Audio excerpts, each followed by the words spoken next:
So let's talk about molecular diagnosis.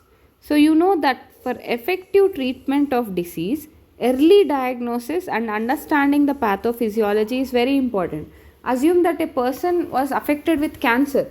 He can able to detect as early as possible in the stage 1. So there is a chance for him for the cancer.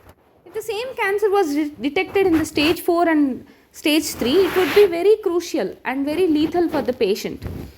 So using conventional method of diagnosis, serum, urine analysis, we do this, right? Early detection is not possible. So recombinant DNA technology, polymerase chain reaction, we already seen in biotechnology the PCR.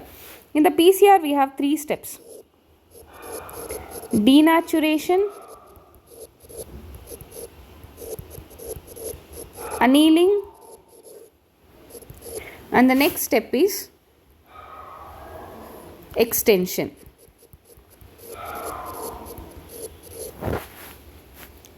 Extension and enzyme linked immunosorbent assay.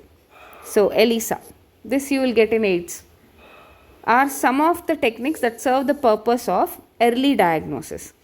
So recombinant DNA technology, PCR, and ELISA, enzyme linked immunosorbent assay. So presence of pathogen, whether it is a bacteria or virus, is normal, suspected only when the pathogen has produced a disease symptom. This is one sort. By this time, the concentration of pathogen is already high in the body. However, very low concentration of bacteria or virus at a time when the symptoms of disease is not yet visible can be detected by amplification of their nucleic acid by PCR.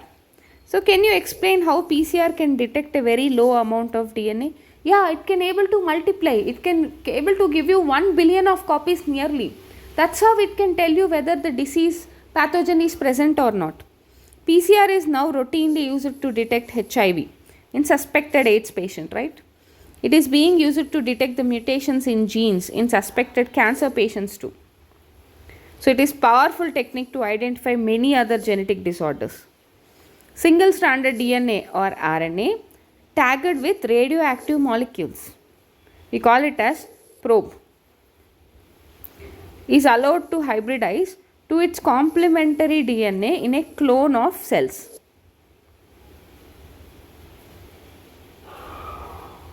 Followed by the detection using autoradiography. So the clone having the mutated gene will hence not appear on the photographic film. So whatever the clone that is having the mutated gene hence not appear on the photographic film because the probe will not have complementary with mutated gene. So ELISA is based on the principle of antigen-antibody interaction. Infection by the pathogen can be detected by the presence of antigens, proteins, glycoproteins, etc. By detecting the antibodies synthesized against the pathogens. So these are the techniques we have to remember for molecular diagnosis. So they have given 3 techniques.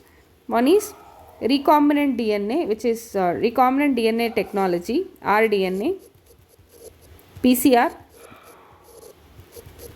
and ELISA. Thank you.